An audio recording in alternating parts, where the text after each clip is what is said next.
अस्सलाम वालेकुम नाजरीन, वेलकम टू द शो बात कारोबार की। मैं हूं आपकी मेज़बान नताशा हसीब। नाजरीन, मार्केट की बात करते हैं, लेकिन सबसे पहले आपको बताते चलें हीट वेव है तो अपना ख्याल रखें, अपने गिरदोनवा का ख्याल रखें, फैमिली का ख्याल रखें और साथ साथ कुछ ऐसी ग़िज़ा इनटेक रखें, उस ग़िज़ा का इस्तेमाल करें ताकि गर्मी से बचा जा सके। और पानी का बचाना भी ज़रूरी है, यानी कि वाटर रिजर्वेशन ज़रूरी है अपने लिए, अपने आने वाली नस्लों के लिए, फ्यूचर जनरेशन के लिए। ये तो हुआ एक पब्लिक सर्विस मैसेज। मैं चाहती हूँ कि सबसे पहले इकॉनमी की बात करें कि आज IMF से जो है वो नेगोशिएशन का जो है वो मराहिल जो है वो काफ़ी आगे बढ़ते हुए दिखाई दे रहे हैं। तो काफ़ी ये ऑप्टिमिज्म क्रिएट हो रहा है कि आने वाले दिनों में IMF से, यानी कि हम कह सकते हैं कल या परसों के दिन, कुछ 2 दिन के अंदर कोई ऐसी एक्सपेक्टेशन है कि IMF से चीज़ें जो है वो काफ़ी हद तक जो है वो रिलैक्स होती हुई और टेकल डाउन होती हुई दिखाई देंगी, जिसका इम्पैक्ट मार्केट के ऊपर भी आएगा। और अगर मार्केट की बात की जाए तो आज के दिन एंटिसिपेशन थी पॉलिसी रेट के हवाले से कि यकीनन कुछ ना कुछ अपटिक दिखाई देगा, और वही हुआ। आज के दिन 150 बिप्स जो है वो बढ़ाए गए,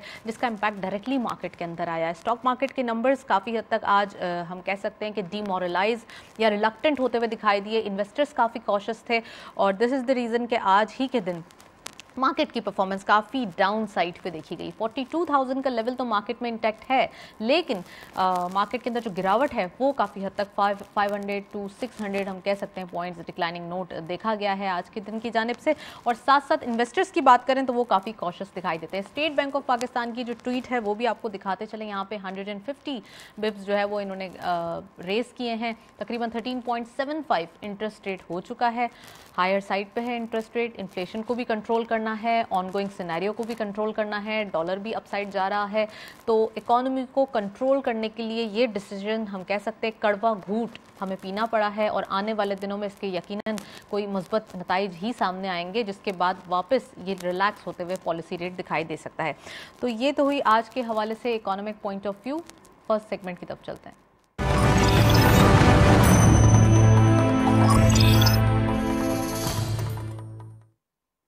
let's have a look on daily highlights. आज की मार्केट की परफॉर्मेंस देखते चलते हैं। ओपन हुई मार्केट 43,100.7 के लेवल पर। हायर साइड पे मार्केट गई 43,100.7, same as the opening. Lower was 42,345.08 and finally closure रहा 42,400 of Hurriyat leader Mr. Yasin Malik, who is being persecuted in the manifestly dubious and motivated case in the Indian illegally occupied Jammu and Kashmir. This House condemns the abhorrent attempts of the Indian government to deprive Kashmiri people of their true leadership, which is the blatant violation of Universal Declaration of Human Rights and International Covenant of Civil and Political Rights. The House stresses the struggle for the right of self-determination in Kashmir is indigenous and cannot be dampened by the draconian strong-arm tactics of Indian government. The House resolves that the government of Pakistan should take immediate steps and urges the international community to counsel India to drop all fabricated charges against all political leaders of illegally occupied Jammu and Kashmir. Mr. Yasin Malik ensure their safety and well-being, and also arranged a meeting with his spouse, Mrs. Michelle Malik, along with 10 years old daughter, and to stop human rights violations in Kashmir, lift the brutal military siege, and let the Kashmiri people exercise the right to self-determination in accordance with their aspirations and relevant UN Security Council's resolutions. I now put the resolution before the House. Those who are in favor of the resolution may say aye. Those against the resolution may say no. I think the ayes have it. The ayes have it. The resolution is passed unanimously. साबिक वज़ीर-ए-आज़म यूसुफ रज़ा गिलानी ने यासीन मलिक से इजहार एकजहती के लिए करारदाद पेश की है, जिसे मुतफ़क्का तौर पर सेनेट से मंजूर कर लिया गया है। भारतीय हुकूमत की जानिब से हुर्रियत क़यादत पर जुल्म व सितम की मजम्मत की गई है इस करारदाद के अंदर, और कहा गया है कि यासीन मलिक की हिफाजत को यकीनी बनाया जाना चाहिए। उनकी अहलिया और 10 साला बेटी की हिफाजत को भी यकीनी बनाया जाना चाहिए। इसके अलावा अक़वाम मुत्तहिदा और दीगर इदारे यासीन मलिक को आइनी और कानूनी हुकूक की फराहमी के लिए इक़दामात करें, ये कहा गया है। अपोजिशन वाले हुकूमत जाने पर इतने परेशान हैं, इस बारे में भी इससे कबल बात हो चुकी है। पाकिस्तान टेलीविजन न्यूज़ से फिल वक्त इतना ही।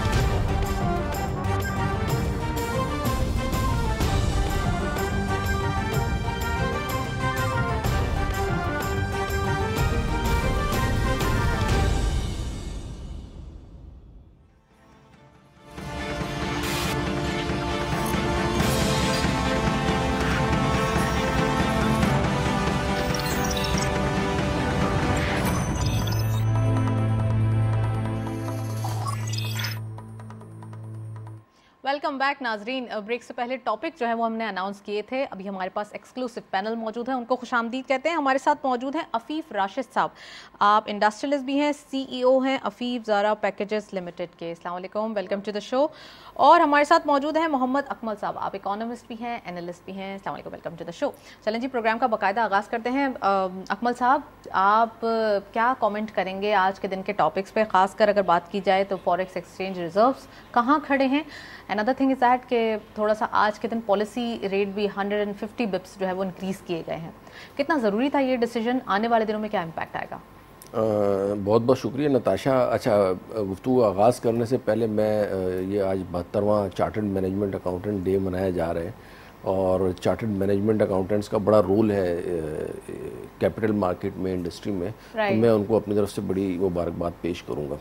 अच्छा, जहाँ तक बात है रिज़र्व्स की, तो रिज़र्व्स इस वक्त हमारे तकरीबन 1.9 बिलियन के करीब स्टेट बैंक के पास पड़े हुए हैं और 5 से 6 बिलियन के करीब जो है वो रिज़र्व्स कमर्शियल बैंक्स के पास पड़े हुए हैं। तो 14 से 15 का फिगर हमारे पास अभी अवेलेबल है। और जैसा कि मैं अक्सर अपने प्रोग्राम्स में भी बताता रहता हूँ कि जो इस वक्त जो हमारा इशू है, इमीडिएटली जो रिज़र्व्स की पोजीशन है वो इतनी बुरी नहीं है। मसला ये है कि जैसे फाइनेंस मिनिस्टर साहब ने भी जो है वो सुबह जो प्रेस कॉन्फ्रेंस की है उसमें भी ये चीज़ उन्होंने बड़ी कैटेगोरिकली बताई है कि अगले साल जो है वो 20 बिलियन के करीब जो है वो पाकिस्तान ने डेट सर्विसिंग करनी है। 20 बिलियन डॉलर्स, ये एक इस किस्म की चीज़ें हैं जो कि प्रेशर डेवलप कर रही हैं इंडस्ट्री के ऊपर, इकोनॉमिस्ट के ऊपर और साथ ही साथ गवर्नमेंट के ऊपर। और आप देखें यही वजह है कि गवर्नमेंट जो है ना वो टफ किस्म के डिसीजन लेने से पहले सोच रही है। आज का जो डिसीजन था इंटरेस्ट रेट का, जिसको 13.75 पे अब ले जाया गया है, ये तो मतलब बड़ा प्रिडिक्टेड था, क्योंकि जिस तरीके से इन्फ्लेशन बिल्कुल था, क्योंकि इन्फ्लेशन जिस तरीके से आप देखें ना, जो हमारा कंज्यूमर प्राइस इंडेक्स है वो 14 to 15% इस वक्त टच कर रहे हैं। तो उसके मुकाबले में अगर आप इंटरेस्ट रेट नीचे रखेंगे तो रुपए के ऊपर और प्रेशर रहेगा और रुपया जो है वो मजीद डिक्लाइन की तरफ जाएगा। ठीक है ना। और दूसरी तरफ जो है ना, एक तरफ जो हमारे शौकत तरीन साहब हैं वो कह रहे थे कि जी मईशत जो है वो 6% ग्रो कर रही है। भाई इंपोर्ट लेड इकोनॉमी है, 6% पे ग्रो करेगी तो फिर आपके रिजर्व्स के ऊपर तो अल्टीमेटली इसका इम्पैक्ट आएगा। तो आप देख लें, आपके सामने है वो इम्पैक्ट आ रहा है। अब इस वक्त जो अगर इकोनॉमी की कंडीशन को मैं समअप करना चाहूँ ना, तो देखिए पाकिस्तान को इस वक्त डॉलर के हवाले से तीन तरफ से जो है ना वो मसाइल हैं। एक तरफ तो डॉलर भी थोड़ा सा अप्रिशिएट हो रहा है, क्योंकि उन्होंने भी इंटरेस्ट रेट जो है ना वो तकरीबन 100% से भी ज़्यादा बढ़ा दिए हैं अपने इन्फ्लेशन की वजह से। ज़ाहिर है वहाँ पे भी इन्फ्लेशन है, तो उसकी वजह से डॉलर भी स्ट्रॉन्ग हो रहा है। दूसरी तरफ हमारे चूँकि रिजर्व्स कम है तो उसकी वजह से रुपया जो है वो कमज़ोर हो रहा है। ठीक है। और तीसरा जो वो आपके सामने है पॉलिसी रेट इकोनॉमी को जो है वो स्लो डाउन करने की जो की जा रही है कि किसी तरीके से इकोनॉमी का पेस थोड़ा सा स्लो हो ताकि ये जो इन्फ्लेशन है ये कंट्रोल, क्योंकि at this moment the major problem all over the world is कि इन्फ्लेशन जो है ना वो नहीं कंट्रोल में आ रहा है। ये इन्फ्लेशन जो है ना वो बुनियादी तौर पे रूट कॉज है जिसकी वजह से सारे मॉनेटरी पॉलिसी के डिसीजंस लिए जा रहे हैं। मॉनेटरी पॉलिसी में इंटरेस्ट रेट्स को अप किया जा रहा है और जब भी इंटरेस्ट रेट्स अप होंगे अल्टीमेटली था जो न्यू गवर्नर साहब आए मुर्तजा साहब, तो उनकी जानिब से तो ये फर्स्ट मीटिंग थी उसके बाद ये डिसीजन जो है वो जी, लिया गया। जी, अफीफ, ऐसा। आपसे मैं कमेंट चाहूंगी कि आने वाले दिनों में जो अभी एक सिचुएशन पैदा हो रही है या इकोनॉमिक कंडीशन है, उसके लिए जो इनिशिएटिव्स लिए जा रहे हैं, आने वाले दिनों में क्या इसके मुस्बत असरात मुतवक्के हैं? क्योंकि IMF की जानिब से जैसे कि अभी एक नेगोशिएशन जारी है और कोई ना कोई एक अच्छी खबर मिलेगी, तो क्या आप इकोनॉमी की किस ट्रैक पे जाते हुए देख रहे हैं पाकिस्तान की? देखिए, पाकिस्तान की इकॉनमी, हम जो अभी IMF के पास जा रहे हैं, this is a short term solution. हम लोग को सोचना चाहिए लॉन्ग टर्म सोल्यूशन के लिए कि हम हर साल IMF के पास जाते क्यों हैं। उसके लिए हमें इंडस्ट्रियलाइजेशन के ऊपर वी शुड वर्क। गवर्नमेंट को इंडस्ट्रियलाइजेशन के ऊपर फोकस करना चाहिए। पाकिस्तान अपनी प्रॉब्लम से सिर्फ तब निकल सकता है when we go towards industrialisation और फॉरेन डायरेक्ट इन्वेस्टमेंट्स यहाँ पे आए। जो हम टूरिज्म इंडस्ट्री के अंदर भी इसको यूज़ कर सकते हैं और हम अपनी इंडस्ट्रियल मैन्युफैक्चरिंग के अंदर भी यूज़ कर सकते हैं। पाकिस्तान की जितनी पॉपुलेशन है उसके अंदर हमारी लोकल डिमांड इतनी है कि हम बहुत सारे जो है वो मुल्कों से ज़्यादा हमारी डिमांड है, तो हम अपने इंडस्ट्रियलाइजेशन के ऊपर काम करेंगे, इंपोर्ट सब्स्टिट्यूशन पे काम करें। अभी भी जो गवर्नमेंट ने डिसीजन लिया है to ban the imports, it's a good decision for short term, लेकिन लॉन्ग रन के अंदर आपको ये बैन लगा के आपको इंडस्ट्रियलाइजेशन के लिए कि यही प्रोडक्ट्स हम लोकली मैन्युफैक्चर करें। हम अभी भी पाम ऑयल सबसे ज़्यादा इंपोर्ट कर रहे हैं। पाम ऑयल को अगर हम अपने कोस्टल बेल्ट के ऊपर पाम ऑयल की सिंध एंड बलोचिस्तान की कोस्टल बेल्ट के ऊपर पाम ऑयल्स की वो यूज़ करें, जो उनको उगाएं, तो उससे हमें बहुत ज़्यादा रेवेन्यू हम एक्सपोर्ट भी कर सकते हैं और हमारी इंपोर्ट भी उससे सब्स्टिट्यूट होगी। Right Afif, you have pressed the right chord. हम कह सकते हैं कि हमें ऑयल जो क्रूड ऑयल है वो तो हमारे लिए डिस्कवर ही होगा जब ही हमें मिलेगा, लेकिन ये एक चीज़ जो हमारे हाथ में, उसको अगर उस पर काम कर लिया जाए तो ज़्यादा इंपॉर्टेंट होगा। क्रूड ऑयल की आपने जो बात की, हम लोग इस वक्त इंपोर्ट करते हैं क्रूड ऑयल जी, और हमारे यहाँ पाकिस्तान में जो रिफाइनरीज हैं उसमें 40% जब हम क्रूड ऑयल को रिफाइन करते हैं तो उसके अंदर बिटुमेन और फर्नेस ऑयल निकलता है और बाकी 60% में से हम डीजल और नॉर्मल पेट्रोल एक्सट्रैक्ट कर रहे हैं। जबकि दुनिया में जो अब वो हैं आपकी रिफाइनरीज हैं वो इसको 80% तक लेके जा चुकी हैं। तो हम ऑलरेडी एक महंगी कॉस्ट है हमारी रिफाइनरी की, तो हम इंस्टेड ऑफ, या तो हम अपनी रिफाइनरीज को बोलें कि अपनी उसको अपग्रेड करो ताकि हम उसमें से ज़्यादा यील्ड निकालें, और अगर ये रिफाइनरी स्टेप नहीं उठाती तो हम instead of importing crude oil हम डीजल और पेट्रोल इंपोर्ट करें। उससे जो हमारी फ्रेट कॉस्ट है उसमें बचत आएगी। जो हम फ्रेट फर्नेस के अंदर और बिटुमेन के अंदर जो हमारा फ्रेट जा रहा है वो हमें कम पड़ेगा। राइट अब अफीफ ने जो है वो अगेन एक पॉइंट आउट किया है चीज़। तो अकमल साहब, मैं आपसे पूछना चाहूँगी कि रिफाइनरी पॉलिसी लास्ट गवर्नमेंट की जानिब से, पास्ट गवर्नमेंट की जानिब से ये कहा जा रहा था कि अभी आ रही है, आज आ रही है, कल आ रही है। आपको याद होगा कि हर थर्सडे के दिन रिफाइनरी जो स्क्रिप्ट्स होते थे स्टॉक मार्केट के अंदर वो आउट परफॉर्म करते थे और फ्राइडे के दिन वो डीमोरलाइज हो जाते थे कि वो एक उनका एक जो एक एंटिसिपेशन होती थी वो बिल्कुल शेड हो जाती थी। तो अब जबकि रिफाइनरी पॉलिसी दी ही नहीं गई और फिर उसके बाद अब जब नेक्स्ट गवर्नमेंट आई है तो इससे एक्सपेक्टेशन दिखाई दे रही है, तो क्या आपको लगता है क्या रिफाइनरी पॉलिसी न्यू गवर्नमेंट देने वाली है? और अगर देने वाली है तो क्या एक्सपोर्ट के हवाले से भी जो पॉलिसी एक्सपेक्टेड है वो भी इसके अंदर शामिल होगी? ये दोनों पॉलिसीज आएंगी? पिछली गवर्नमेंट की तो आप बात ही ना करें ना, उन्होंने तो किस चीज़ की और पॉलिसी दी है, ठीक है ना। तो रिफाइनरी पॉलिसी की अगर आप बात करें तो रिफाइनरी पॉलिसीज़ नो डाउट कि आनी चाहिए और हमारे पास जो फ्यूल की क्वालिटी है वो अच्छी होनी चाहिए। अच्छा, इसकी इकोनॉमिकल जो आस्पेक्ट है वो अपनी जगह पे है, लेकिन इससे जो पोल्यूशन के ऊपर जो असरात पड़ेंगे, इन्वायरमेंटल जो इश्यूज हैं, आपको पता है कि हो सकता है कि फ्यूचर में अगर हम इस किस्म की चीज़ें करते जाएं, जैसे कोल के हवाले से बड़ी डेवलपमेंट सिग्निफिकेंट आई है कि अब वो कोल के लिए भी लेटेस्ट टेक्नोलॉजी आ गई है कि वो उससे उतना कार्बन जो है ना वो जनरेट नहीं होता। Same is the case with refinery.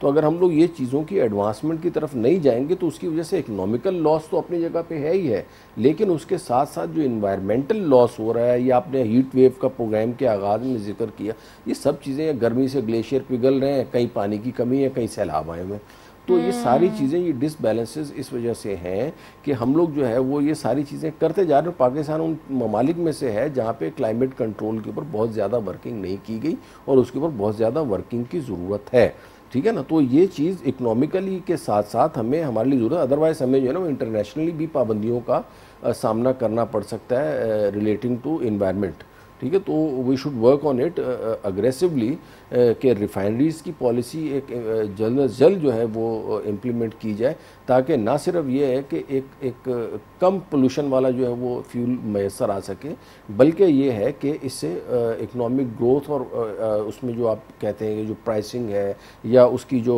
Benefits उससे हासिल होते हैं वो ज़्यादा से ज़्यादा और उनको मैक्सिमाइज जो है ना वो किया जाए, क्योंकि लेटेस्ट जो वर्ल्ड है वो अब towards alternative sources of energy की तरफ भी जा रही है। If you talk about fuel and coal और ये वाली सारी एनर्जीज के बाद ना अब इस वक्त सोलर एनर्जी जो है वो बड़ी इस पे काम करने की जरूरत है। अब कार्स में भी देखा जाए, ऑटो सेक्टर की बात करें तो ईवी यानी कि इलेक्ट्रिक व्हीकल्स की तरफ जा रहे हैं। और ये भी सुन लें आपके मतलब there are number of known well known companies जिन्होंने अपना इंजन रिसर्च डिपार्टमेंट ही बंद कर दिया। अब जो है ना वो डायरेक्ट इलेक्ट्रिक कार्स आएंगी, वो तो सिंपल मोटर होती है, उसमें गेयर वेयर का सिस्टम ये वो कुछ नहीं होता। तो ये आपके लिए अच्छी खबर है कि आप गाड़ी जो है वो आसानी से ड्राइव कर सकेंगी, खासतौर पर खवातीन के लिए जो है। सर खवातीन को बदनाम किया है, फिर गुफ्तगू कहीं और चले जाएगी। खवातीन बड़ी अच्छी ड्राइवर्स होती है। अफीफ, नहीं, no doubt. Thank you. Afif please ये बताइएगा कि अब जबकि IMF की टॉक्स जा रही हैं तो आने वाले दिनों में क्या लोकल ऑयल प्राइस के ऊपर भी कुछ हम कह सकते हैं कि जो सब्सिडी लगी हुई है वो भी कट डाउन होते हुए दिखाई देगी? देखिए डेफिनेटली कट डाउन होगी, क्योंकि जिस रेट पे अभी हम अपना डीजल और पेट्रोल हमारे पास मार्केट में है वो सस्टेनेबल नहीं है। आज भी आप देखें तो $111 के ऊपर ब्रेंट है, आपका 200 से ऊपर डॉलर है, तो 140 रुपीज़ पर लीटर तो आपको क्रूड ऑयल की कॉस्ट पड़ी है जहाँ से एक्सट्रैक्ट हो रहा है। अब एक्सट्रैक्ट होके पाकिस्तान का फ्रेट कॉस्ट आना, फिर आपकी रिफाइनरी की कॉस्ट आना, आपने उस पर से ऑल्दो GST और आपने सारी टैक्सेस हटा दिए, उसके बावजूद ये जो प्राइस है वो जस्टिफाइड नहीं है। तो हमें एक रियलिटी को देखना चाहिए कि हमें अभी नहीं तो अगले 15 दिन में फ्यूल प्राइसेस एडजस्ट होंगी, इसमें कोई दूसरी ये नीड ऑफ द आवर भी तो है ना, ये जरूरत भी तो है ना। आप समझते हैं कि अगर नहीं किया तो फिर इकोनॉमी, आप फॉरेक्स रिजर्व्स कहाँ जाएंगे फिर? बिल्कुल ऐसे बजट भी आने वाला है, 10 जून को एक्सपेक्टेड है कि बजट पेश किया जाएगा। क्या समझते हैं आप, प्राइसेस के हवाले से कुछ चेंज, पब्लिक को रिलीफ देने की बातें की जा रही हैं? ऑलरेडी पंजाब में तो हम देख भी चुके हैं कि वीट प्राइसेस, फ्लोर प्राइसेस जो है वो कम कर दी गई हैं। कुछ एक्सपेक्टेशन है सिंध पॉइंट ऑफ व्यू से? सिंध पॉइंट ऑफ व्यू देखिए, ओवरऑल अगर आप इकोनॉमी की अगर आप पोजीशन देखें तो प्राइसेस कम होते हुए तो नहीं दिखती।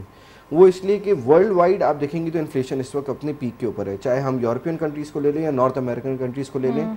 और क्योंकि हम एक इंपोर्ट बेस्ड इकोनॉमी है, जितना हमने देखा है कि पिछले 1 साल के अंदर फ्रेट कॉस्ट बढ़ गई है। फ्रेट कॉस्ट जहाँ पे पहले 1 या 2% होती थी, that has now risen up to 20%। तो इनडायरेक्टली हमें ये इन्फ्लेशन को कंट्रोल करना मुश्किल होगा। इसका सबसे अच्छा हल यही है कि हम इंपोर्ट सब्स्टिट्यूशन पे जाएं। हम बाहर से, हमें ऐसा ज़रूरत ही क्यों पड़ती है कि हम बाहर से जो है वो वीट इंपोर्ट करें, हम जो है वो दालें और चने इंपोर्ट हो जाती है ना। तो अगर हम उस चीज़ को पहले से ही फोर्सी करते हुए चलें तो हमें ये ज़रूरत ही नहीं पड़ेगी कि हम इतना बड़ा एक्सपेंडिचर अपने वीट पे और फूड आइटम्स पे करें, जबकि हम एक एग्रीकल्चरल कंट्री हैं और हमारे पास बहुत अच्छा लैंड है जहाँ से बहुत अच्छी डेवलपमेंट्स कर सकते हैं। आपने अपने इंट्रोडक्टरी कमेंट में ये जिक्र किया था कि जो बैन इम्पोज किया है 38 लग्जरी आइटम्स पे जो कि नॉन एसेंशियल भी हैं, चलें अच्छी बात है ये बैन किया, तो आपने बोला कि शॉर्ट टर्म जो है वो मेजर है। तो आप नहीं समझते कि ये शॉर्ट टर्म नहीं है बल्कि ये तो प्रमोशन है, आपकी इंडस्ट्रियलाइजेशन की तरफ लोगों को लेके जा रहे हैं, आपकी जो एक लोकल डिमांड है उसको फुलफिल करने के लिए आपकी लोकल इंडस्ट्रीज को प्रमोट किया जा रहा है? देखिए ये तो अभी इन्होंने 2 महीने के लिए अनाउंस किए और अब ये आगे इसको कितना कैरी फॉरवर्ड करते हैं वो एक देखा जाएगा, कितना कैरी फॉरवर्ड करते हैं। बट मेन चीज़ ये है कि आप अपनी आवाम को इन लग्जरी से वो भी नहीं कर, महरूम भी नहीं कर सकते।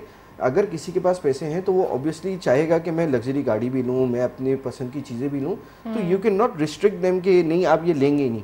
बट अभी जो पाकिस्तान की सिचुएशन है, इसके लिए इट वॉज इम्पॉर्टेंट कि हम ये स्टेप लें और हमें अपनी आवाम को खुश रखने के लिए, अपनी पाकिस्तान की ग्रोथ के लिए इट इज़ इम्पॉर्टेंट कि हम इसको सब्स्टिट्यूट करें लोकली डेवलप्ड चीज़ों से।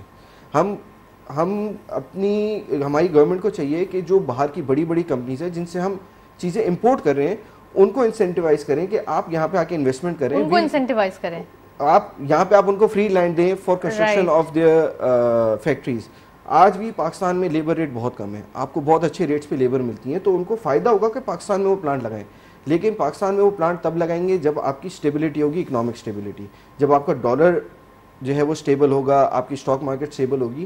क्योंकि अगर वो आज $1 मिलियन लगाता है और 6 दिन बाद डॉलर डीवैल्यू हो जाता है, तो उसकी जो कैपिटल था वो तो कैपिटल लूज करने लगता है पाकिस्तान। राइट अकमल साहब, एक तो अगर बाहर एफडीआई के लिए हम तो वैसे ही बात करते रहते हैं कि फॉरेन डायरेक्ट इन्वेस्टमेंट होनी चाहिए, अगर कोई ऐसी कंपनीज जो कि ऑलरेडी हम उनसे इंपोर्ट करने हैं वो यहाँ पर आके अपना प्लांट लगा देते हैं, मैन्युफैक्चरिंग स्टार्ट कर देते हैं, तो वो हमारे लिए भी एक रीजनेबल ड्यूटी के बगैर टैक्स फ्री जो है वो हो जाएगी। टैक्स अगर फ्री ना हो तो एटलीस्ट कुछ ना कुछ तो कट डाउन होगा।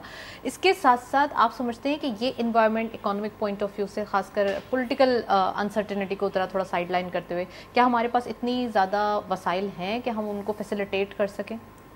देखिए, वसाइल की जहाँ तक बात है ना, तो उससे पहले जो एफडीआई की आप बात कर रही हैं, फॉरेन डायरेक्ट इन्वेस्टमेंट, तो पिछली हुकूमत जहाँ ये क्रेडिट लेती है कि जी हमने रेमिटेंसेस बहुत बढ़ाई हैं, जो वर्कर्स की रेमिटेंसेस हैं, तो वहाँ पे आप रिकॉर्ड्स को चेक करें, फॉरेन डायरेक्ट इन्वेस्टमेंट जो है ना वो चंद मिलियन डॉलर तक पहुँच गई थी।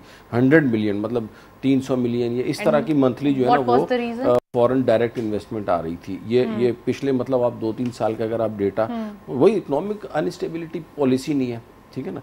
और दूसरी जो बात हो रही है ना वो ये है कि माशी तौर पे खुद कफील होना, that is important. Luxury items के ऊपर जो बैन लगाना है ना, वो मेरे हिसाब से तो हर उस आइटम, अब फॉर एग्जांपल हमारे पास अगर 10 नस्ल की गाड़ियाँ आ रही हैं, तो रादर देन के हम वो 10 हमारे यहाँ जितनी भी गाड़ियाँ ना वो यहाँ पे पाकिस्तान में असम्बल हो रही हैं, मैन्युफैक्चर कुछ नहीं हो रहा, ठीक हो गया। मैं कहता हूँ आप 10 नस्ल की गाड़ियां मंगवा रहे हैं, आप एक वाले को बोलेंगे कि आप 5 साल 10 साल ले लें, हमारे यहाँ पे नहीं, आप हमारे यहाँ पे देखें मैन्युफैक्चरिंग भी अगर शुरू हो जाएगी, या एक या दो को दे दें, देखिए मार्केट को भी तो देखना पड़ता है कि मार्केट में अब वो अगर इतने इन्वेस्टमेंट इतनी लेके आएगा और उसके ऊपर उसको उतना रिटर्न ही ना मिले, तो मार्केट को देखना वो बड़ा इंपॉर्टेंट है। एक बहुत बड़ी रीज़न ये भी है कि हमारे यहाँ पे जो इंडस्ट्रियलाइजेशन नहीं हो रही और लोग जो है वो अपनी जो मैन्युफैक्चरिंग है वो यहाँ पे शुरू नहीं कर रहे, उसकी एक वजह मार्केट का छोटा होना भी तो है।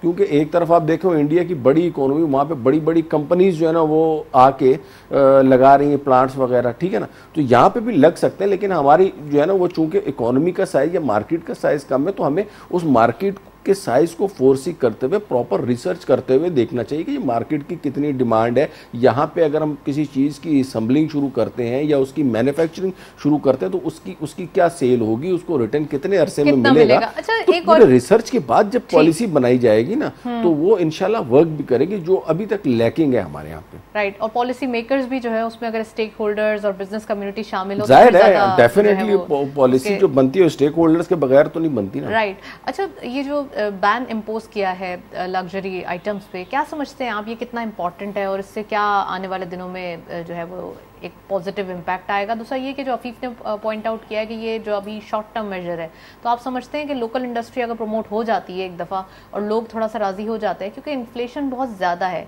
और पब्लिक को भी थोड़ा रीजनेबल प्राइस चाहिए। नहीं, पहली बात तो ये कि ये जो लग्जरी आइटम्स के ऊपर बैन जो इम्पोज किया गया ना, तो ये तो फिलहाल डॉलर बचाने के लिए किया गया, ये कोई इकोनॉमिक पॉलिसी नहीं है, ठीक है ना। क्योंकि हमारे रिजर्व्स तेज़ी से कम हो रहे हैं, तो उन डॉलर्स को बचाने के लिए बेसिकली ये जो लग्जरी आइटम्स हैं इनकी इंपोर्ट्स के ऊपर बैन किया गया। और इससे बहुत ज़्यादा इम्पैक्ट नहीं आएगा, 400-500 में बहुत ज़्यादा आएगा, तो 600-700 मिलियन डॉलर पर मंथ का जो है ना, यानी 0.5 बिलियन डॉलर पर मंथ का जो है ना वो बोला है, तो 6 बिलियन तो 0.5 बिलियन पर मंथ हो गया ना, राइट, ठीक है ना।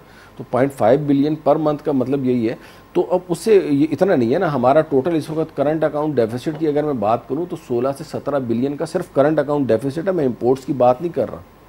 जब 16-17 का करंट अकाउंट डेफिसिट है, 46 बिलियन डॉलर के ऊपर आपका ट्रेड डेफिसिट जाएगा, इसका मतलब ये है कि 46 बिलियन डॉलर से आपकी इंपोर्ट्स ज़्यादा है। जहाँ 46 बिलियन डॉलर के इंपोर्ट और वहाँ पे 6 बिलियन का अगर हो तो 6 बिलियन कम हो जाएगा साल का, 40 पे आ जाएंगी, तो it is not going to make any impact. But for the time being जो है ना, ये जो मार्केट में पैनिक क्रिएट हुआ उसको थोड़ा सा एक फर्स्ट एड होता है ना कि जल्दी जल्दी ला के चलो वो कर दिया। लेकिन ये कहा जा रहा है सर कि और भी चीजों को जो है वो बैन करने के लिए सोचा जा रहा है, तो there are number of things. मैं कह रहा हूँ पाकिस्तान इस वक्त दालें जो है ना वो इम्पोर्ट कर रहे हैं, तो दालें नहीं है ना, इस वजह से इंपोर्ट कर रहे हैं। एग्रीकल्चर पॉइंट ऑफ व्यू से फूड बास्केट तो नहीं है जो होनी चाहिए। उसके लिए जो है ना वो अगेन जो माशी खुद इंडस्ट्रियलाइजेशन की बात हो रही है, मैं कह रहा हूँ पहले आप एग्रीकल्चरल खुद कफालत तो हासिल कर लेना।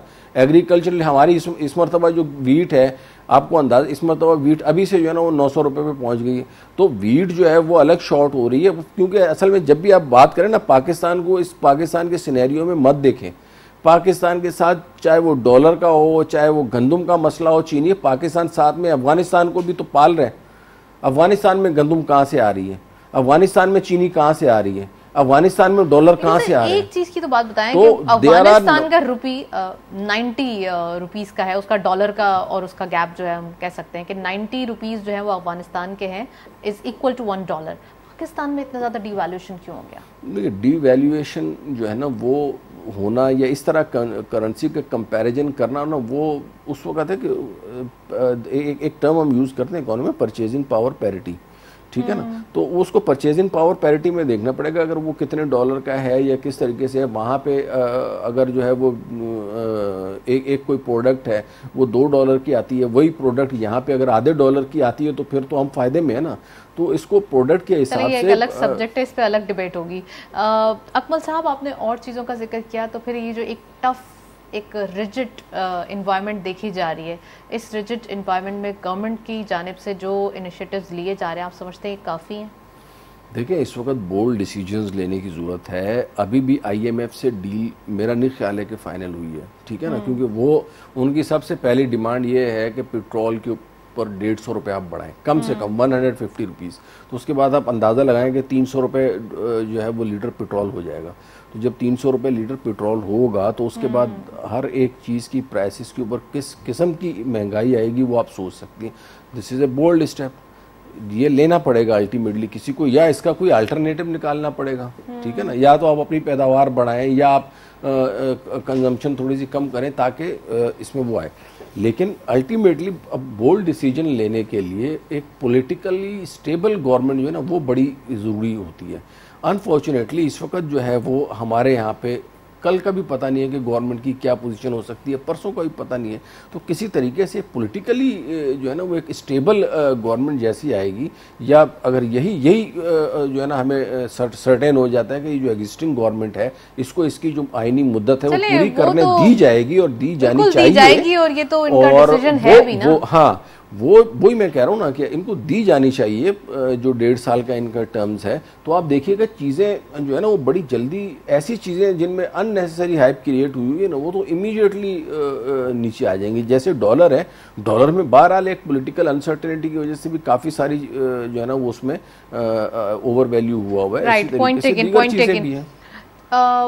Afif depleting foreign exchange reserve is another thing, लेकिन हमें जो ये पुअर तबका है, पुअर स्ट्राटा है, उसको भी हमें थोड़ा मद्देनज़र रखना है।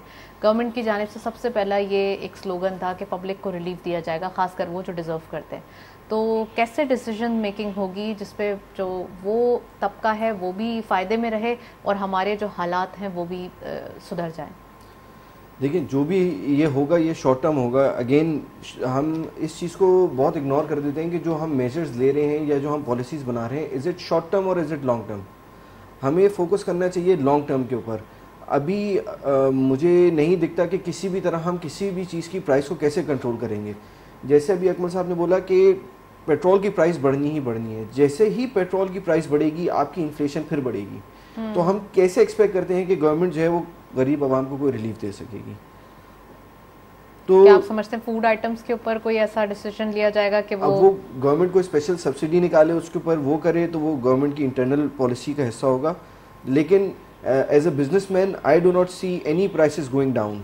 ओके, अच्छा, और इसके साथ साथ आपने ये भी बता दिया है, तो ये जो न्यू गवर्नमेंट है, रिजीम चेंज होने के बाद ये एक टफ डिसीजंस लेना, फिर अपने जो एक पॉपुलैरिटी का भी ख्याल रखना कि पब्लिक उनको चाहे भी, तो कैसे ये डिस्टिंग्विश करेंगे कि पास्ट गवर्नमेंट के ये फैसले थे? क्या ये ब्लेम गेम समझेंगे लोग या फिर ये डिस्टिंग्विश करना आसान होगा? देखिए हमें कुछ रियलिटीज़ को देखना पड़ेगा। जो एक कोविड की रियलिटी थी हम उसको नहीं इग्नोर कर सकते। एक बहुत टफ टाइम था जो पाकिस्तान ने गुजारा, पूरी दुनिया ने गुजारा, उसके अंदर अगर आप देखें तो पाकिस्तान को टेक्सटाइल इंडस्ट्री में बहुत बेनिफिट भी हुए और हम उस टाइम पे इसको और कैपिटलाइज कर सकते थे। अभी भी हमारी सबसे ज़्यादा हम एक्सपोर्ट की टेक्सटाइल की एक्सपोर्ट कर रहे हैं। हमें चाहिए कि हम बाकी सेक्टर्स को इंक्लूड करें एक्सपोर्ट के अंदर। जो एक्सपोर्ट पॉलिसी है उसमें से 5 सेक्टर पॉलिसी नहीं होनी चाहिए, उसमें हर इंडस्ट्री जो भी एक्सपोर्ट कर रहा हो उसको बेनिफिट मिलना चाहिए। जब एक्सपोर्टर को कोई बेनिफिट मिलेगा तभी लोगों का जो है वो रुझान जाएगा एक्सपोर्ट की तरफ, तो हमारे फॉरेन रिजर्व्स में फ़ायदा भी आएगा। राइट और आपने एक्सपोर्टर्स को जो है वो एम्फेसिस इस बात पे देने की कोशिश की गई है कि तमाम सेक्टर्स के लिए जो है वो पॉलिसी होनी चाहिए, 5 सेक्टर के लिए नहीं होनी चाहिए। आपने टेक्सटाइल का भी जिक्र किया, टेक्सटाइल के अंदर आपने कहा कि सबसे ज़्यादा एक्सपोर्ट नंबर्स देखे जा रहे हैं। आप समझते हैं ये फ़ाइन और ये इमीडिएट नंबर हैं, क्या इसके अंदर इम्पोर्ट के शामिल नहीं है? अगर इम्पोर्ट को थोड़ा सा हटा दिया जाए तो इसकी तो फिर नंबर्स जो है वो कम हो जाते हैं काफ़ी एक्सपोर्ट के, जितने केमिकल्स हैं और डिफरेंट जो बिल्कुल ऐसी जितनी हमारी पॉपुलेशन है और जितनी बड़ी पॉपुलेशन है और जो हमारे पास कॉटन जो हमारे पास ग्रो होता है उसके लिहाज से देखें तो अभी भी हम टेक्सटाइल में कोई बहुत बड़ा जो है वो तीर नहीं मार रहे हैं। हम इसको बहुत ज़्यादा इम्प्रूव भी कर सकते हैं और हम सिर्फ टेक्सटाइल पे फोकस क्यों करें, हम क्यों नहीं और सेक्टर्स के ऊपर फोकस करें। हम पैकेजिंग एक्सपोर्ट करते हैं, हम क्यों नहीं और जगहों पे और कंपनीज़ को इसके बेनिफिट दें कि हम पैकेजिंग हो गई, हम इलेक्ट्रॉनिक्स बहुत बड़ी इंपोर्ट करते हैं। हम नियरली $6 बिलियन की साल की जो है वो इलेक्ट्रॉनिक आइटम्स इंपोर्ट करते हैं। Why don't we go towards import substitution. हम अपनी यूनिवर्सिटीज़ को बोलें कि जी आप ऐसे अपने प्रोग्राम्स बनाएं जिससे हमारे पास इस ग्रास रूट से हमारे पास ऐसे स्टूडेंट्स निकलें, ऐसे प्रोफेशनल्स निकलें जो आके हमें इंपोर्ट सब्स्टिट्यूशन पे काम दे सकें। और जो अनदर बिग स्टेप जो पाकिस्तान गवर्नमेंट को लेना चाहिए that is to improve their railway. आपका आज भी 30% जो आपका जो फॉरेन एक्सचेंज आता है वो ऑयल की परचेज के अंदर जाता है और हमारी रेलवे बहुत ही पुअर कंडीशन में है। इंस्टेड ऑफ हमारी ट्रांसपोर्टेशन मोटरवेज के थ्रू ट्रक्स पे हो, हम उसको रेलवे पे करें। आप यूएस में देखें 200 कंटेनर्स एक साथ एक ट्रेन पे जा रहे होते हैं। Why can't we do that here in Pakistan which will save at least 2 days, क्योंकि ट्रक को लाहौर से कराची आने में या कराची से लाहौर जाने में 3 दिन लगते हैं और विद इन 24 आवर्स आपकी ट्रेन जो है वो कराची से लाहौर पहुंच जाती है। तो हम इन चीज़ों को क्यों नहीं फोकस करें और हम पाकिस्तान की लॉन्ग टर्म प्लानिंग की तरफ जाएं। अगेन फिर मैं यही बात करूंगी कि फिर वो पास्ट गवर्नमेंट और इस गवर्नमेंट के ये गैप की बात आ जाएगी या फिर ये आ जाएगा कि अभी आपके पास टाइम कम है, आपको वो डिसीजन लेने हैं। देखिए ये डिसीजन तो ऐसे हैं जो हमें बहुत पहले ले लेने चाहिए थे। हाँ। अब ये गवर्नमेंट हो या वो गवर्नमेंट हो, हमें ये डिसीजंस आज नहीं तो कल लेने होंगे for Pakistan to succeed. Pakistan के लिए ही और एक स्टेट के लिए ही, ताकि एक्सपोर्ट के नंबर्स भी बढ़ाए जा सके और खुद कफील भी किया जाए। सेल्फ सफिशिएंसी की बात की थी अकमल साहब ने, उसके ऊपर प्लीज कुछ कमेंट करें कि अभी तक सेल्फ सफिशिएंसी कहाँ मिसिंग है। देखिए एक इंडिया ने अपना बहुत बड़ा एक प्रोजेक्ट स्टार्ट किया था मेड इन इंडिया का, पाकिस्तान ने आज तक उसके ऊपर कोई काम नहीं किया। हम क्यों नहीं मेड इन पाकिस्तान को प्रमोट करते? हम क्यों नहीं प्रमोट करते कि बाहर के बिजनेसेस आए हमारे साथ जॉइंट वेंचर करें and we make products that are manufactured in Pakistan, not assembled in Pakistan. हमारे पास अभी भी गाड़ी की इतनी बड़ी बड़ी कंपनीज आई, फॉरेन कंपनीज आई, लेकिन they are only assembling in Pakistan. हम क्यों नहीं मैन्युफैक्चरिंग? हम सिर्फ अभी तक डैशबोर्ड बना रहे हैं। बिल्कुल ऐसे ही। राइट, चलें जी नेक्स्ट सेगमेंट की तरफ चलते हैं और देखते हैं आज की अपडेट्स।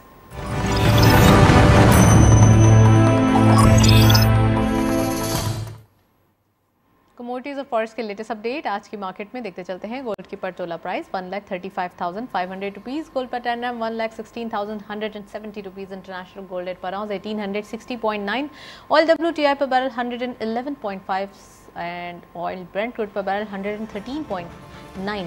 आज हम देख रहे हैं ऑयल प्राइसेस अगेन जो है वो हायर साइड पे दिखाई दे रहे हैं 110 से अबव।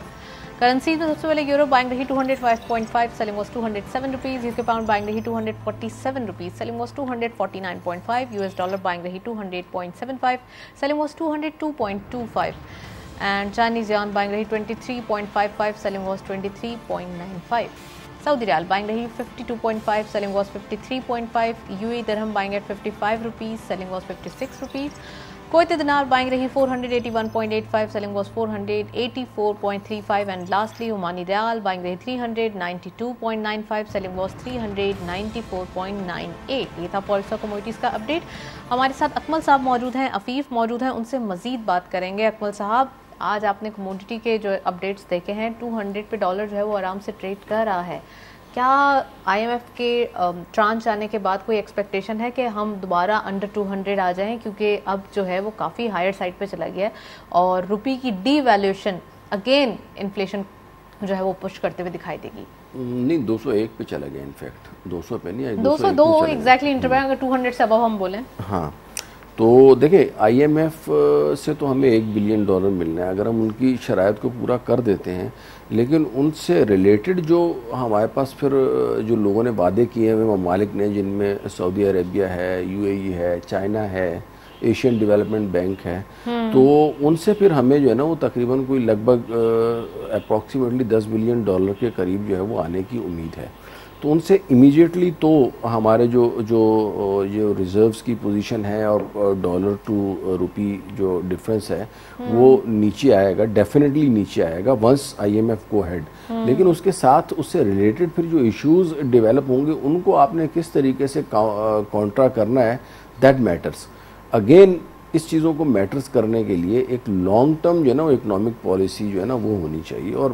और मतलब अनडाउटली मतलब ये चीज़ तो बिल्कुल मैं फॉर श्योर हूँ कि जो इकोनॉमिक पॉलिसी है या इकोनॉमी से रिलेटेड जो भी पॉलिसीज़ हैं they should be indifferent of government, क्योंकि गवर्नमेंट आए या जाए जो लॉन्ग टर्म पॉलिसीज़ हैं या जो लॉन्ग टर्म प्रोजेक्ट्स हैं वो चलते रहने चाहिए, चाहे कोई ये गवर्नमेंट आए, दूसरी आए, तीसरी आए, चौथी आए, उनके ऊपर जो है ना वो उसका वो पॉसिबल कब है जब आप पार्लियामेंट में अपोजिशन और गवर्नमेंट के दरमियान इस तरह का कॉर्डियल रिलेशनशिप हो कि वो एक दूसरे को फैसले एतमाद में लेके करें। तो होगा ये कि उससे कल को जब ये भी कोई अपोजिशन हुकूमत में आती है, हुकूमत अपोजिशन में जाती है, तो जो मेजर जो चीज़ें हैं ये इकोनॉमी से रिलेटेड जो डिसीजंस हैं तो वो जो है ना वो सस्टेन कर पाएंगे। अब साहब एक चीज़ और वाजे करें, यहाँ पर ज़रूरत भी है इस बात की। एक तरफ मुल्क की इकोनॉमी हालात जो है वो बहुत ज़्यादा फ्रेजाइल हैं, बहुत सेंसिटिव सूरत हाल है, कोई माने या ना माने। डिफ़ॉल्ट अगर हम कहें तो ये जो होगा वो गलत होगा, लेकिन फिर भी सेंसिटिविटी काफ़ी बढ़ गई है। एक तरफ अपोजिशन के मार्च की कॉल है, तो कैसे देख रहे हैं इस मुल्क की हालात को टैकल होते हुए? देखिए, अगर मार्च वगैरह की मेरे हिसाब से इकोनॉमिकली तो वी कैन नॉट अफोर्ड, ठीक है ना। अब वो पॉलिटिकल उसके क्या इम्पैक्ट्स आते हैं उसके बारे में मैं कोई फोर्स ही नहीं कर सकता। इकोनॉमी के हवाले से अगर हम बात करें तो अनडाउटली आप देखें कि IMF का जो है वो डिसीजंस हैं वो भी प्रोलॉन्ग कर जाएंगे, थोड़े से आगे बढ़ जाएंगे। इसी तरीके से वो जो हमें अमाउंट्स आनी है लोन्स वगैरह, इसी तरीके से जो एग्जिस्टिंग लोन्स हैं वो रीशेड्यूल भी तो हो सकते हैं ना। जैसे $20 बिलियन की हमने पेमेंट्स करनी है तो we will go once IMF has approved us then these loans could be schedule. तो चीज़ें मतलब इतनी बुरी नहीं है, सिर्फ और सिर्फ ये मार्च और ये वो इस तरह की चीजें एक साइड पे हो जाए और एक जाएगा खासकर उन कंपनीज को जो कि इन्वेस्टमेंट करने की सोच रही हैं पाकिस्तान जैसे मुल्क के अंदर, क्या मैसेज जाएगा उनको? देखिए, इस वक्त इस तरह के हालात में कोई कंपनी सोच ही नहीं रही। इस तरह के अगर हालात होंगे पॉलिटिकली अनस्टेबिलिटी, उसमें मेरा नहीं ख्याल है कोई सोच रहा होगा। पॉलिटिकली स्टेबल होना पड़ेगा सबसे पहले, उसके बाद हम इकोनॉमी में सोचेंगे। और इकोनॉमी में हम जो है ना इस चीज़ के ऊपर बिल्कुल कंसेंसस के साथ है कि हमें जो है ना खुद कफालत की तरफ जाना चाहिए। पॉलिटिकल स्टेबिलिटी की बात की है सर, 3 साल पहले जब पॉलिटिकल स्टेबिलिटी थी, क्या जब सोचा किसी ने इन्वेस्टमेंट करने का? किस वक्त? उस वक्त फॉरेन डायरेक्ट इन्वेस्टमेंट तो फिर भी नहीं आई ना। अगेन इकोनॉमिक पॉलिसीज़ जो पिछली गवर्नमेंट की जो इकोनॉमिक पॉलिसीज़ थी, मैं तो उनके बड़ा शदीद मुखालिफ रहा हूँ। और आपके प्रोग्राम में भी अक्सर आके जो है ना वो मैं यही कह रहा था कि जो इकोनॉमिक पॉलिसीज़ हैं मुझे तो सिमती समझ नहीं आ रही ना कि हमारी क्या क्या पॉलिसी है। आज तक जो है ना वो गंदम हम जो है ना वो उसके ऊपर लगे हुए कि वो में इंपोर्ट करना पड़ रही है, इस साल फिर करना पड़ेगी। भाई GDP ग्रोथ है, आप GDP ग्रोथ 6% की दिखा रहे हो, दूसरी तरफ आपके पास रिजर्व्स मैनेजेबल नहीं है। इंपोर्ट लेड इकोनॉमी थी, आपने आके कहा था कि जी इंपोर्ट लेड से हम ख़त्म करके इसको एक्सपोर्ट्स के ऊपर करेंगे। भाई एक्सपोर्ट आपने बढ़ाई, दूसरी तरफ इंपोर्ट उससे डबल से भी ज़्यादा आपने बढ़ा दी। तो इस तरह की चीज़ों से बातें करने में और उसके बाद उसके ऊपर अमल करने में बड़ा फ़र्क है। इस वक्त पॉलिटिकल स्टेबिलिटी की मैं बात इसलिए कर रहा हूँ, अगर कोई ये समझ रहे कि ख्वाह किसी की भी हुकूमत आ जाए, मेरे हिसाब से चाहे वो पिछली गवर्नमेंट आ जाए मौजूदा कंटिन्यू करे, तो इनको इकोनॉमिकली बड़े टफ डिसीजंस लेने पड़ेंगे। लेकिन इसके साथ साथ उनको प्रॉपरली अगर मैनेज कर लिया जाए तो उसकी वजह से होने वाले जो असरात हैं ना वो कम से कम होंगे। क्योंकि इस वक्त जो महंगाई है, जो इन्फ्लेशन है, वो वर्ल्ड वाइड फिनोमेना है। और फिर अभी आपने एक और बीमारी का सुना है, वो कोई मंकी पॉक्स टाइप की चीज़ है, वो एक नया शोशा जो है ना वो आहिस्ता आहिस्ता पैनिक क्रिएट कर रहा है। तो ये सारी इस किस्म की चीज़ें अल्टीमेटली इंडस्ट्री के ऊपर और इकोनॉमी के ऊपर असरअंदाज होती हैं। अब पिछले 2-3 सालों में अगर आप देखें, ख़ास तौर पे कोविड के ज़माने में जब बेरोज़गारी इतनी थी, वहाँ फार्मास्यूटिकल कंपनियों ने और डॉक्टरों ने और लेबॉर्ट्री वालों ने मंड के कमाया। तो ऐसा थोड़ी है कि एक चीज़ सही हो रही है और दूसरी चीज़ गलत हो रही है, ऐसा नहीं है कि, लेकिन अल्टीमेटली हमें जो है वी हैव टू वर्क कि जो एंड यूज़र है हमारा, जो हमारी आवाम है, जो पब्लिक है, उसको थोड़ा सा और एक बड़ा और इम्पोर्टेंट पॉइंट जो है ना मैं करूं कि पानी की बड़ी सख्त कमी है इस वक्त पंजाब में भी, सिंध में भी, ऑल ओवर पाकिस्तान। और जो ग्रोवर्स है ना वो अपनी फसलें 2-2 मरतबा लगा चुके हैं। तो अल्लाह से ये भी दुआ करें कि बारिश आ जाए और ये पानी की कमी पूरी हो, वरना अगली मरतबा कॉटन में मसाइल होंगे। राइट अफीफ, लास्ट कमेंट है, प्रोग्राम का वक्त जो है वो ख़त्म हो रहा है। प्लीज़ ज़रा बताइए कि अब जो कि मसाइल हैं और गवर्नमेंट की जानिब से भी जो है वो डिसीजंस लिए जा रहे हैं, एक तरफ पॉलिटिकल डिसीजंस भी ज़रूरी हैं और दूसरा ये कि मार्च के भी ख़तरात हैं, तो लॉन्ग मार्च के हवाले से तो क्या एक मैसेज देना चाहेंगे वो लोग जो आपको देख रहे हैं और इकोनॉमिक पॉइंट ऑफ व्यू से? देखिए, इकोनॉमिक पॉइंट ऑफ व्यू से लॉन्ग मार्च तो पाकिस्तान के लिए एक डिज़ास्टर है। वो इसलिए कि आप एक फॉरेन इन्वेस्टर को यही फॉरेन क्या जो लोकल इन्वेस्टर है उसको भी ये दे रहे हैं कि देयर इज पॉलिटिकल इंस्टेबिलिटी, आपको नहीं पता गवर्नमेंट कब जाएगी कब नहीं जाएगी, और हमारी जब भी कोई गवर्नमेंट चेंज होती है हमारी इकोनॉमिक पॉलिसीज चेंज हो जाती हैं। तो nobody is going to invest right now in industries या ऐसी कोई जगहों पे। तो हमें इसको बहुत जल्दी सेटल कर लेना चाहिए और हमारे पॉलिटिशियंस को ये रियलाइज़ करना चाहिए कि जो भी पॉलिटिकल डिफरेंसेस हैं पाकिस्तान सबसे पहले है। तो हम पहले पाकिस्तान का देख लें कि पाकिस्तान को जो सबसे ज़्यादा प्रॉब्लम है इस चीज़ की इस वक्त वो इकोनॉमिक्स की है। तो पहले हम उसको फोकस करें, बाद में हम अपनी पॉलिटिक्स करते हैं। Right, thank you so much Afif, आप हमारे साथ मौजूद थे। अकमल साहब आपका भी बहुत बहुत शुक्रिया, आप तशरीफ़ लाए। आज के दिन हमने डिस्कशन की जिसके अंदर पब्लिक रिलेशन के हवाले से ख़ासकर वो डिसीजंस जो कि इम्पोर्टेंस रखते हैं तो कितना ज़्यादा अब आने वाले दिनों में एक्सपेक्टेड हैं लिए जाने के इम्कानात या फिर नहीं, तो ये भी एक टफ़ टाइम है। एक रिजिड बिहेवियर देखा जा रहा है पॉलिटिकल हम कह सकते हैं, और दूसरा इकोनॉमिक इन्वायरमेंट में। तो होपफुली आने वाले दिनों में चीज़ें बेहतरी की तरफ जाएं और जो भी हो पाकिस्तान के लिए बेहतरी हो। That's all. प्रोग्राम को वाइंड अप करते हैं, इजाज़त दीजिए, अल्लाह हाफ़िज़।